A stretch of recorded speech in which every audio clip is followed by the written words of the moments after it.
हमारे साथ केशव प्रसाद मौर्य हैं, उत्तर प्रदेश के उप मुख्यमंत्री, गुजरात में इस समय मौजूद हैं। चूंकि चुनावी माहौल है, बीजेपी ने अपने तमाम स्टार प्रचारकों को इस समय मैदान में उतारा हुआ है। केशव प्रसाद भी इस समय हमारे साथ मौजूद है।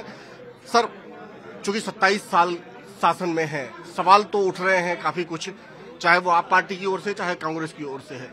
किस तरह से मुकाबले में इस समय बीजेपी अलग तरीके से उतर रही है? क्योंकि एक पहला होता है कि आप फ्रेश उतरते हो, एक 27 साल के शासन के साथ। देखिए, 27 साल के बाद भी भारतीय जनता पार्टी के प्रति जो जनता का प्रेम है, जो लगाव है, जो जनता की सेवा है, जो विकास है, जो सुशासन है, यह सारा इस बात का प्रमाण है कि हिंदुस्तान में जहां कांग्रेस है वहां बर्बादी है और जहां भारतीय जनता पार्टी वहां विकास है। गुजरात से हमने पूरे देश के अंदर प्रेरणा प्राप्त की है। गुजरात में 27 साल बाद भाजपा अपना ही रिकॉर्ड जनता के आशीर्वाद से, कार्यकर्ताओं के परिश्रम से डबल इंजन के बल पर तोड़ने जा रही है। अब तक की सबसे बड़ी विजय गुजरात प्रदेश में भारतीय जनता पार्टी के खाते में आने जा रही है। बहुत विद्रोह मचा हुआ है। टिकट बंटवारे के बारे में करीबन 32 ऐसी सीट हैं जहां पर बीजेपी के बागी जो हैं वो अपना स्वर बुलंद किए हुए हैं। देखिए, मुझे विश्वास है कि जो आपको बागी के रूप में दिखाई दे रहे हैं वो भाजपा के कार्यकर्ता हैं और भारतीय जनता पार्टी के कार्यकर्ता का कोई निर्णय नेतृत्व के द्वारा जो लिया जाता है, चुनाव से पहले यानी प्रत्याशी घोषित होने से पहले कार्यकर्ता टिकट मांगते हैं, कई कार्यकर्ता मांगते हैं, मिलता एक को है। तो बाकी सब कुछ भूल करके एक नारा देश में इस समय चलता है कि बाकी सब कुछ जाओ भूल, याद रखिए नरेंद्र मोदी और कमल का फूल।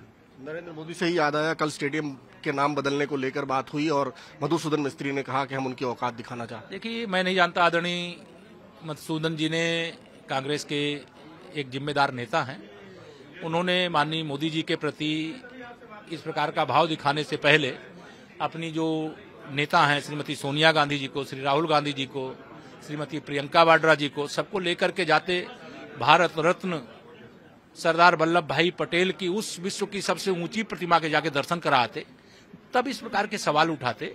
ये छोटी बातें करना उनकी आदत है और माननीय नरेंद्र मोदी जी का अपमान हिंदुस्तान नहीं सहन कर सकता, गुजरात कैसे सहन करेगा? और इस प्रकार के अपमानजनक भाषा बोलने वालों को जवाब देने का काम गुजरात की जनता करेगी। जी, एक शिकायत यहाँ पर रही है कि उत्तर भारतीयों को इतना प्रतिनिधित्व नहीं मिलता। नहीं, ये उत्तर भारतीयों का प्रतिनिधित्व यही है कि उत्तर प्रदेश से, काशी से चुनकर आने वाले आदरणीय सांसद देश के प्रधानमंत्री हैं। उत्तर प्रदेश या किसी राज्य को ले लीजिए, आज एक भारत एक श्रेष्ठ भारत की दृष्टि से काम हो रहा है। उत्तर भारतीय भाजपा के साथ था, भाजपा के साथ है, भाजपा के साथ रहेगा। आखिरी सवाल, मैनिफेस्टो में देखा गया है कि मुफ्त बिजली की बात हो रही है, भत्ते की, महंगाई भत्ते की बात हो रही है, बेरोजगारी भत्ते की बात हो रही है, पुरानी पेंशन योजना लागू होने की बात कर रही है। आप पार्टी हो या कांग्रेस, दोनों ही इस तरह की घोषणाएं कर रही हैं। बीजेपी कहाँ आपको लग रहा है कि लोगों की सेवा में पीछे रह जा रही है या इस तरह की घोषणाएं करने की जरूरत भी पड़ रही है? देखिए, जिनकी घोषणाओं को केवल घोषणा लोग समझते हैं, उनको जनता समर्थन नहीं करती है और जो घोषणा करने की जगह काम करके दिखाते हैं उनका समर्थन करती है। इसलिए हम देश भर में हैं और वो देश से गायब हो रहे हैं। तो ये थे केशव प्रसाद मौर्य, जिनका ये कहना था कि वो घोषणाएं नहीं बल्कि काम करने में यकीन रखते हैं। कैमरामैन प्रीतेश साहब, भूपेंद्र सिंह, अहमदाबाद, न्यूज़ 24। नमस्कार, मैं हूं मानक गुप्ता।